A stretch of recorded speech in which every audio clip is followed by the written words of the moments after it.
인사하시겠습니다. 주님의 이름으로 사랑을 축복합니다. 주님의 오늘 주님의 이름으로 사랑을 축복합니다. 한 주간 편안하셨습니까? 좋은 일 가운데 있을 줄 믿습니다. 사랑합니다. 우리가 알거니와 하나님을 사랑하는 자, 곧 그의 뜻대로 부르심을 입은 자들에게는 모든 것이 합력하여 선을 이루느니라. 특별히 이렇게 힘들고 어려운 때에 하나님의 백성들이 먼저 합력하여 선을 이루면 조금씩 변해가서 우리 활동이 합력하여 선을 이루고 우리 공동체가 합력하여 선을 이루고 교회가 나라의 민족이 합력하여 선을 이루어나갈 줄 믿습니다. 그 중심의 주인공들이 되시길 주님에게 부탁을 드리겠습니다. 자석 잘 알죠? 자석의 역사는 원래 고대 그리스나 중국에서 천연 자석이 발견되면서 12세기경에 그 화력에 의해서 얻어진 지침을 항해용 나침반으로 사용하기 시작했어요. 오래됐죠, 자석이 사용된 지가. 우리 어렸을 때 자석 갖고 놀아본 적 있죠. 자석 하나만 있으면 학교 운동장에서 막 굴리면 뭐가 잔뜩 붙고 뭐 끼워서 이렇게 모아놓기도 하고. 자석 갖고 많이 놀았어요. 자석은 철분을 끌어당기는 힘이 있습니다. 그래서 여러 가지 기계에 이용돼요. 아마 어떤 기계든지 거의 자석의 힘에 의해서 밀고 당기는 힘에 의해서 기계가 돌아갈 수 있습니다. 어떤 모양의 쇠고치도 붙이기 때문에 우리가 뭐 잊어버릴 때 못이나 뭐 바늘 같은 거 잊어버렸을 때 작은 쇠고치를 잊어버릴 때 자석을 큰 가지고 이렇게 찾을 때 있었어요. 근데 자석에 안 붙는 것들이 있어요. 비철금속이라고 그러죠. 철의 함량이 적은 것들은 자석이 잘 붙지 않습니다. 알루미늄이라든가 은이라든가 이런 것들은 금 같은 거는 자석이 붙지 않아. 왜? 철의 함량이 없기 때문에.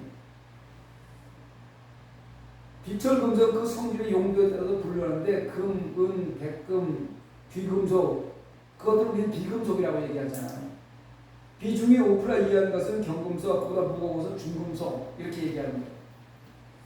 같은 쇠라고 생각하는데 같은 물질이라고 생각하는데 왜 자석에 붙지 않는 성분과 붙는 성분이 다를까? 때나 먼지가 덮여있을 때는 자석이 붙여보면 기본적 구분은 됩니다. 자석이 이렇게 붙였을 때 먼지가 덮여있을 때는 자석이 잘 안 붙잖아요. 먼지가 많이 껴있으면. 또 비금속은 철이 함량이 적기 때문에 붙진 않아요. 아무리 센 자석을 갖다도 붙지 않습니다. 사람도 자석과 같이 겉으로는 잘 구분이 안 되는데 같은 쇠인데 왜 저건 붙고 저건 붙지 않을까 구분하기 쉽지 않잖아요. 전문가가 아니면 과학적이고 하지 않으면. 사람도 마찬가지요. 똑같은 사람인데 겉봐서는 구분하기가 힘들어요. 왜? 속을 알 수 없으니. 이렇게 점잖게 신사복을 입고 은행에 들어가 있어도 그 사람은 그냥 도둑이 섞여 있을 수 있고요. 성경 찬송가를 들고 교회 와서 앉아 있어도 그 사람이 어떻게 진짜인지 가짜인지 우리가 구분할 수 있어요. 구분하기 쉽지 않습니다. 거룩한 모습으로 예배 자리에 성경 찬송을 들고 나오니 누가 진짜고 누가 가짜인지 구분하기 쉽지 않다는 거예요. 그러면 금속을 가려내는 자석처럼 사람을 가려내는 것은 없을까요? 한번 생각해 보았습니다. 자석을 갖다 붙이고 중금속, 비금속, 철 이렇게 붙여보면 다 표시 나잖아요. 어떤 것이 비금속, 어떤 것이 철인지. 사람은 무엇을 갖다 붙여가지고 진짜와 가짜를 구분할 수 있을까? 사람은요, 최후의 심판이 올 때, 심판의 바람이 불 때, 자석되는 예수님께서 떨어지는 사람은 예수님을 닮은 사람이 아니라는 것입니다. 가짜라는 것이에요. 언제? 최후의 심판의 바람이 부는 날. 그날은 반드시 옵니다. 여러분, 비철 금속이 비싸잖아요. 이 금이나 은 같은 게 비싸잖아요. 그래서 자석이 붙지 않는 것처럼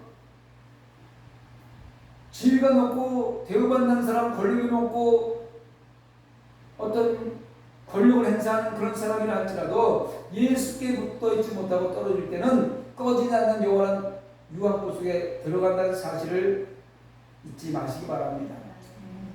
예수님을 닮아서 예수님이 하기를 내는 사람이 참 그리스도인인 거예요. 언제든지 예수 안에 붙어야 되는 거예요.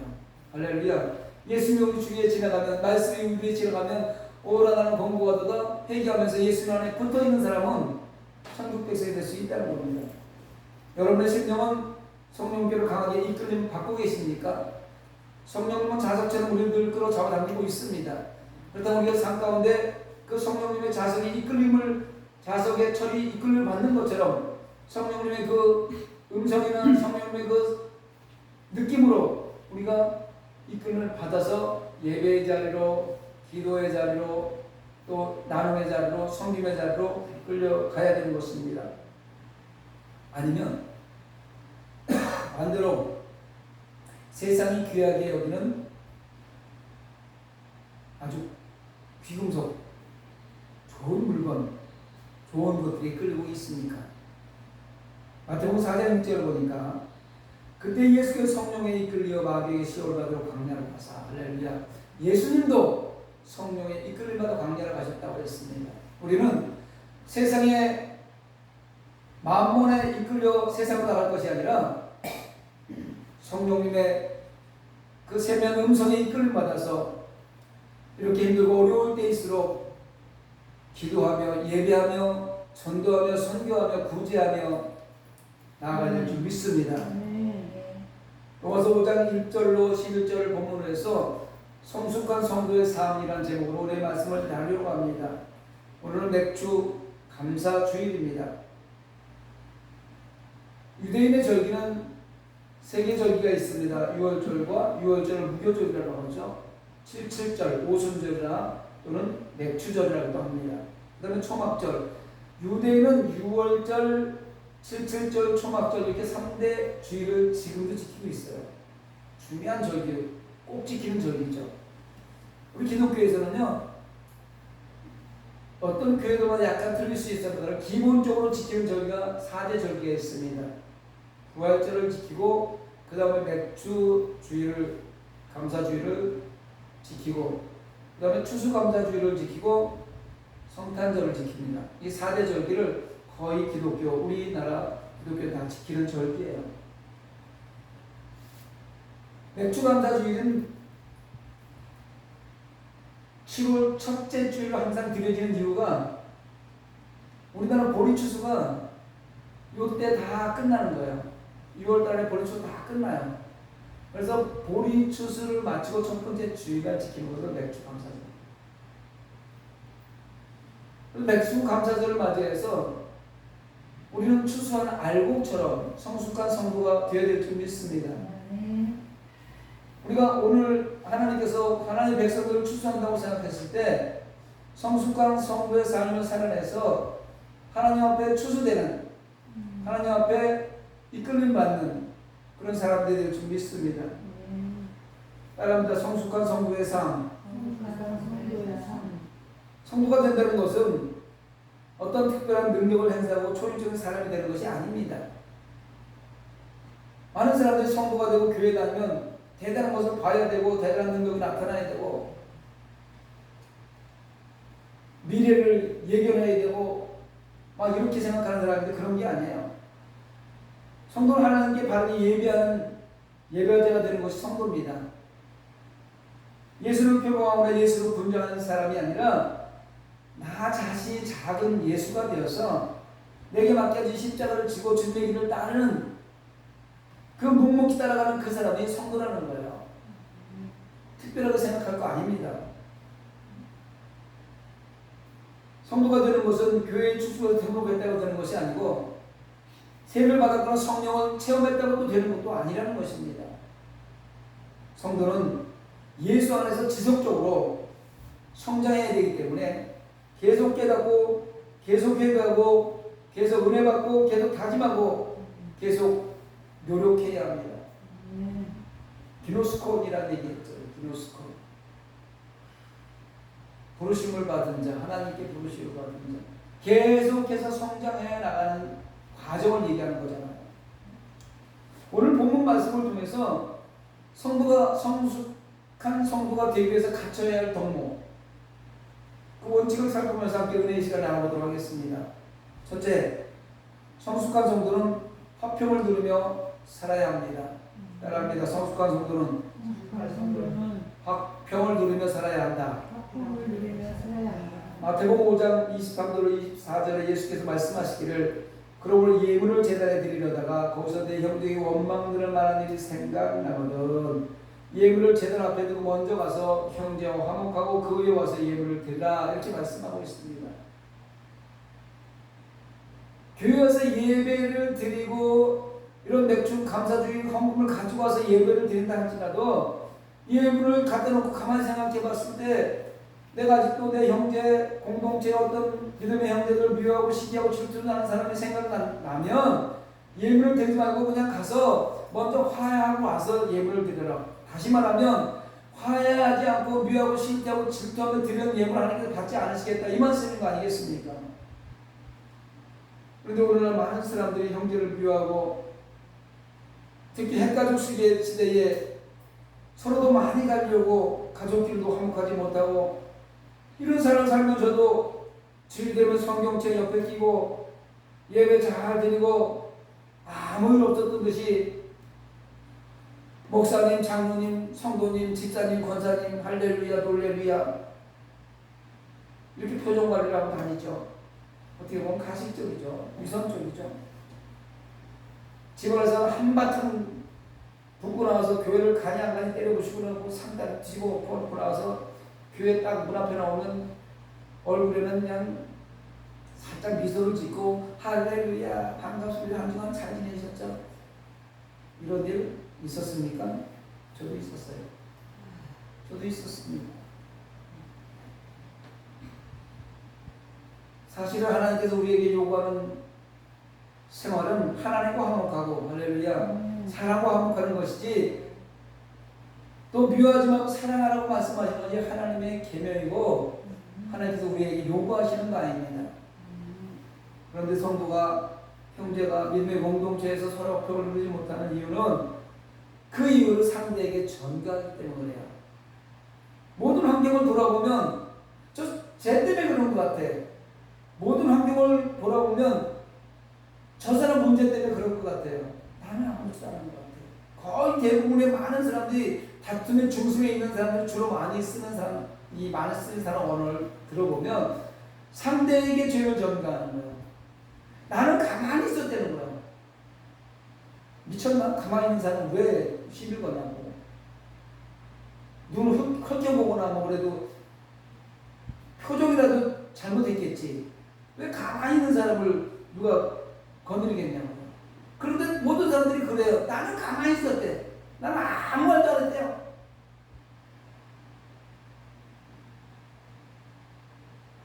모든 문제를 가만히 살펴보면요, 그 모든 문제가 사실은 나로부터 시작됐음을 알 수 있어요.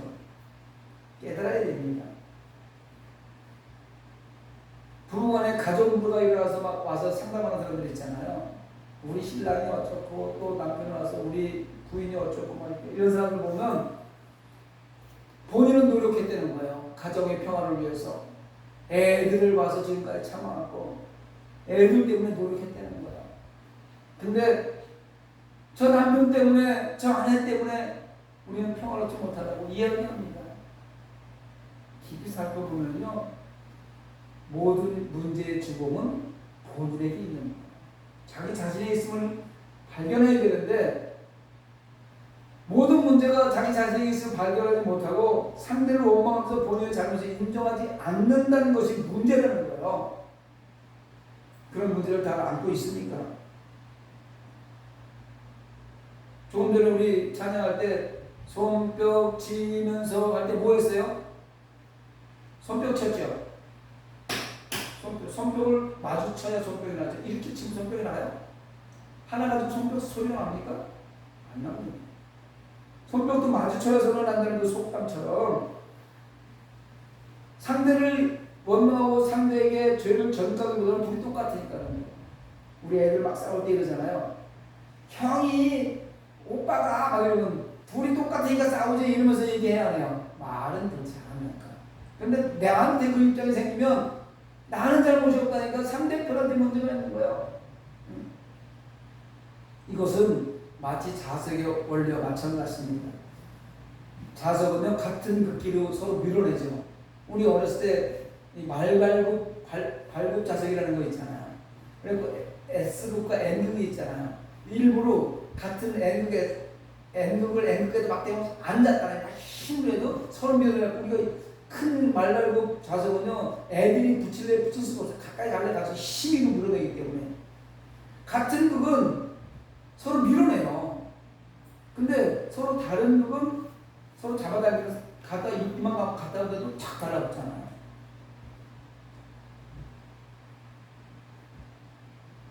같은 극이 되면 손뼉이 마주치는 경우가 생기는 거야. 똑같아서 싸우면 되는 거야. 다시 말하면 서로 끌어당기지 못하고 밀어내는 이유는 똑같아서 그렇게 되는 거예요. 똑같은 극이라서 그런 거예요. 싸움은 똑같아서 일어나는 것이다. 여러분 자석이 쇠붙이를 끌어당기듯이 믿음이 있는 사람은 믿음이 약한 상대편을 예수님 사랑 안으로 강하게 끌어들임으로 화평을 이룰 수 있게 되는 것을 믿으시기 바랍니다.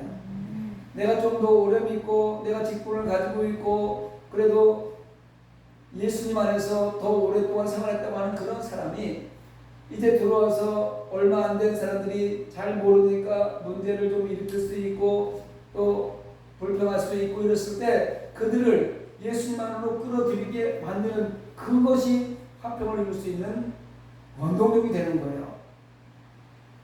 예수님께서 십자가에 생명 바쳐서 인간과 하나님의 관계를 화평케 한 것처럼 사람 사이의 화평을 만들어 나가는 성도가 되기를 바랍니다. 예수님의 십자가 사건이 없었다면 우리가 어떻게 이런 예배의 자리에 앉아서 하나님을 찬양하며 경배할 수 있었겠습니까? 예수님의 그 십자가 나도 진다고 금방 찬양했잖아. 입술로는 예수님의 십자가 나도 지겠다고 해놓고 상황이 딱 벌어지면 네가 져야지 왜 내가 지냐고 하면서 싸우지 않았습니다. 화평을 만들어 나가는 성도가 되시기 바랍니다. 두 번째, 성숙한 성도는 믿음을 지키며 살아야 합니다. 사랑합니다. 성숙한 성도는 믿음을 지키며 살아야 한다. 로마서 7장 24절 25절에 보니까 오라 나는 곤고한 사람이로다. 이 사망의 몸에서 누가 나를 건져내라. 우리 주 예수 그리스도 말미암아 하나님께 감사하리로다. 그런데 자신이 마음으로는 하나님의 법을 육신으로 죄의 법을 섬기는구나. 이런 사도 바울의 고백처럼 믿음은 언제나 겸손한 마음에서 생겨나는 것입니다. 우리 스스로 약하고 미련한 존재라는 것을 인지하고 알아야 돼요. 나는 약하다. 나는 미련하다. 인간의 뭐 얼마나 지혜롭고 얼마나 똑똑하겠습니까? 그것 스스로 내가 그런 사람인 것을 알아야 되고 그것을 인정하고 겸손한 자로 나올 때 비로소 자기가 맡은 일에 최선을 다해 충성할 수가 있게 되는 것입니다. 내가 그래도 회사에서는 사장이고 내가 회사에 나오면 이런 대기업의 이사고 높은 자리에 있는데 교회에 와서도 그 위치를 지키고 대우받으려고 하다 보니 교만한 자리에 앉아서 다툼이 일어날 수밖에 없는 거예요. 그런 사람은 충성할 수 없습니다. 추운 겨울에 큰 교회들 앞에서 교통봉사하는 사람들을 한번 자세히 살펴보면요 대단한 사람들 많아요. 장차관들도 나라의 장차관들도 교통봉사하는 사람들이 있고요. 대기업 회장도요 교회 앞에서 교통봉사하는 사람들이 많이 있습니다. 그런 사람들은 나 스스로 약하고 나 스스로 부족하다고 인정을 하기 때문에 낮은 자리에서 최선을 다해서 충성하는 거예요. 모세는 어떤 사람입니까? 40년 동안 왕국에서 최고의 권위와 지식으로 부를 것 없이 살았습니다. 당시에 바로 왕의 왕자로 산다는 것은 사람 몇 명 죽이고 살리는 것은 시군 좀 먹히고요. 그 권력은 대단했습니다. 그러나 하나님의 선택한 백성으로서 내가 살아야 할 인생의 길이 이것이 아니라는 것을 깨닫고 난 후에 스스로 자기를 낮추고 광야로 들어가잖아요. 광야 생활을 시작하면서 비로소 믿음 생활이 시작된 것을 우리는 볼 수가 있습니다. 모세가 자신의 무너움을 알고 자신을 다 포기하며 양치는 목재가 되어서 나를 위해 기도하고 있을 때에 하나님께서 불러서 그를 일하도록 만나주셨던 겁니다. 낮아지고 겸손한 자를 하나님 만나주시는 거예요. 교만한 자는 반드시 패망의 성공이기 때문에 그대로 가다가 그를 무너지게 만들어 버립니다. 모세가 그를 불렀을 때, 하나님이 모세를 불렀을 때 나는 못합니다 이렇게 사양을 합니다. 아니, 나 같은 사람이 뭘 할 수 있습니까? 나 그냥 광야에서 양치는 저 같은 사람이 어떻게 저 많은 이스라엘 백성들을 이끌어 출애굽시킬 수 있습니까? 나는 못합니다. 이렇게 고백했습니다. 여러분, 무슨 일이든지 내가 하려고 할 때는 하나님께서 일을 같이 하지 않습니다. 어떤 작은 일을 하나 할지라도 나 스스로 하나님, 내가 이 일을 감당할 수 있겠습니까?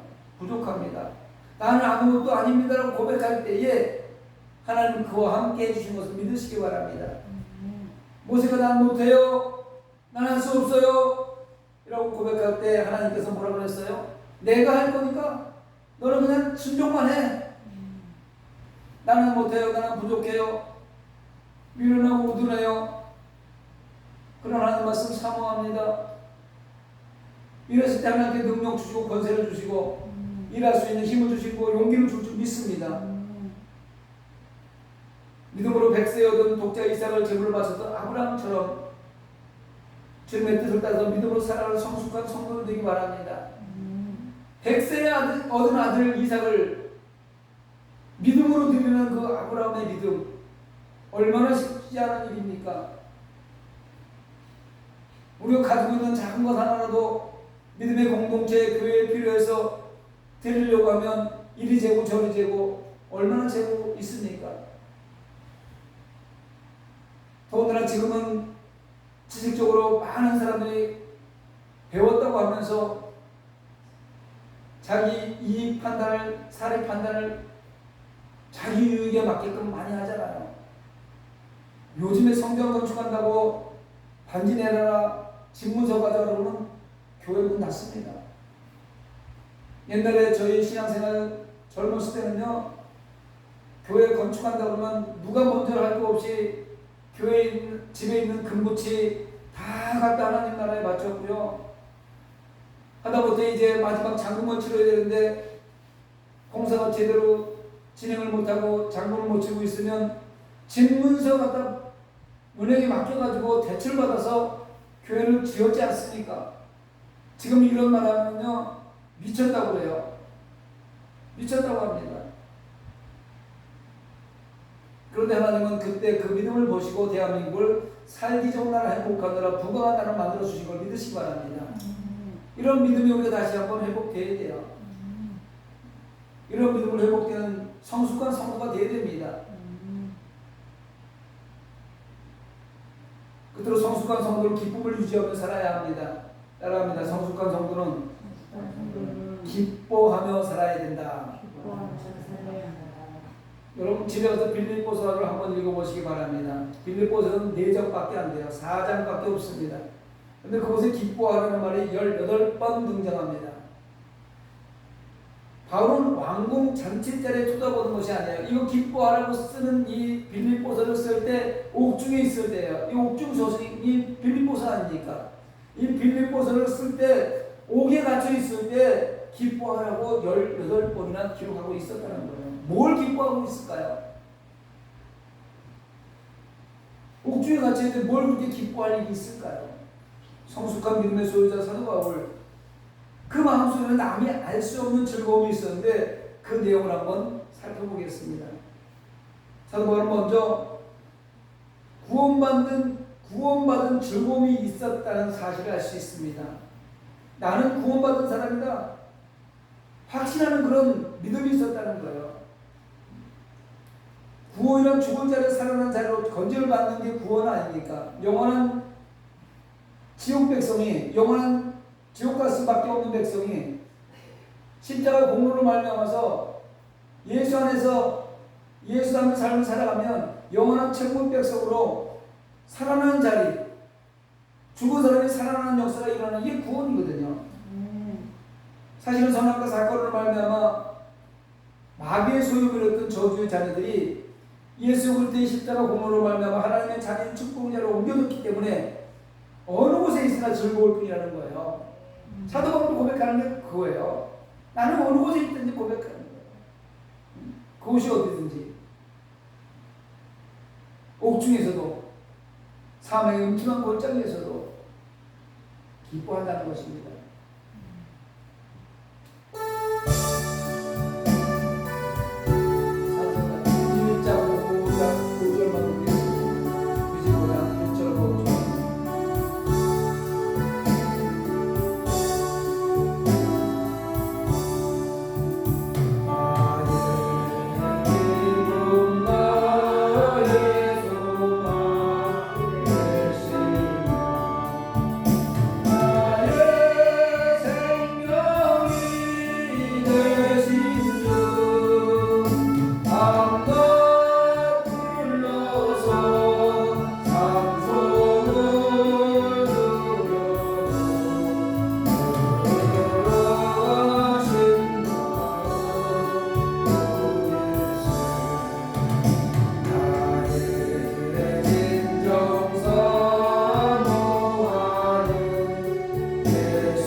사랑하는 성도 동역자 여러분, 믿음이 성숙한 성도는 환경이나 여건을 바라보지 않고 언제 어느 곳에서나 하나님 나와 함께 하심을 감사하며 즐거워하고 기뻐하라는 것입니다. 즐거워하고 기뻐하시기 바랍니다. 이 코로나 말미암아 많은 사람들이 죽겠다고 하고선 쳐도 우리는 예수님으로 말미암아 기뻐하고 즐거워해야 됩니다. 여러분, 오늘의 마지막 날이라고 생각했을 때 뭐 미련을 가질 수 있습니까? 세상에 뭐 미련을 갖겠습니까? 우리는 천국 백성됨으로 말미암아 감사하고 기뻐해야죠. 바울이 지금 감옥에 갇혀 있으니 기쁜 것은 자기가 하나님의 사랑을 받고 있다는 사실을 알기 때문입니다. 감옥에 갇혀 있으나 하나님의 사랑을 받고 있다는 것을 느끼니 얼마나 기뻐할 수 있겠냐 이 말입니다. 하나님이 늘 함께 동행해 주시니 오늘 목숨을 잃는다 해도 하늘의 소망이 있으니 나는 즐겁다, 이런 말입니다. 바울은 비록 험한 세상에서 복음 전하다가 감옥에 들어와 있지만 영원한 하늘의 소망을 가지고 살았으며 그 마음도 이미 천국에 가서 있었습니다. 여러분, 지금 우리가 살아가는 이 시간이 어쩌면 우리는 세상에 갇혀 있는 시간입니다. 코로나의 감옥에 갇혀 있고요, 세상의 만문의 감옥에 갇혀 있고요, 바벨탑 않는 감옥에 지금 갇혀 있어요. 그러나 사도 바울처럼 감옥에 있을지라도, 세상의 감옥에 갇혀 있을지라도, 팬데믹 감옥에 갇혀 있을지라도 우리는 천국의 소망이 있으니까 기뻐하고 즐거워야 된다는 것입니다. 고린도서 3장 3절을 보니까 너희는 우리로 말미암아 나타난 그리스도의 편지니 이는 먹으로 쓴 것이 아니 오직 살아계신 하나님의 영으로 쓴 것이며 또 돌판에 쓴 것이 아니 오직 육의 마음판에 쓴 것이라. 사도 바울의 고백처럼 우리가 어떻게 행동하느냐에 따라 세상의 기독교를 판단하는 가치 기준이 정해질 것입니다. 지금은 세상이 우리를 조롱하고 비판하고 손가락질하지만 우리가 지금 어떻게 지금부터 살아가느냐에 따라서 앞으로 5년, 10년 뒤에, 아니 이 땅에 우리는 죽고 없어지지만 우리가 살아난 이 흔적으로 말미암아서 앞으로 수십 년 뒤에 다시 한번 기독교의 가치관이, 가치 기준이 세상의 판단 기준이 정해진다는 거예요. 여러분, 저와 여러분의 예수 닮은 삶의 향기로 말미암아서 앞으로 우리 후대들이 믿음을 지켜나갈 때에 예수 믿는 사람은 역시 정직해. 예수 믿는 사람은 역시 거래할 만해. 예수 믿는 사람 때문에 살만나. 예수 믿는 사람은 기뻐. 만나면 기뻐. 예수 믿는 사람 만나면 늘 감사할 수 있는 일만 생겨.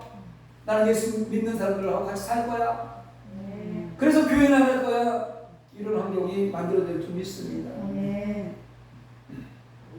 한 사람 한 사람 주님께서 인정한 성숙한 성도가 되어서 이 험준한 이 땅 위에 하나님 나라를 건설하는 착하고 충성된 의의 병거가 되기를 주님의 이름으로 축원합니다. 말씀을 생각하면서 우리 잠깐 기도하기를 원합니다.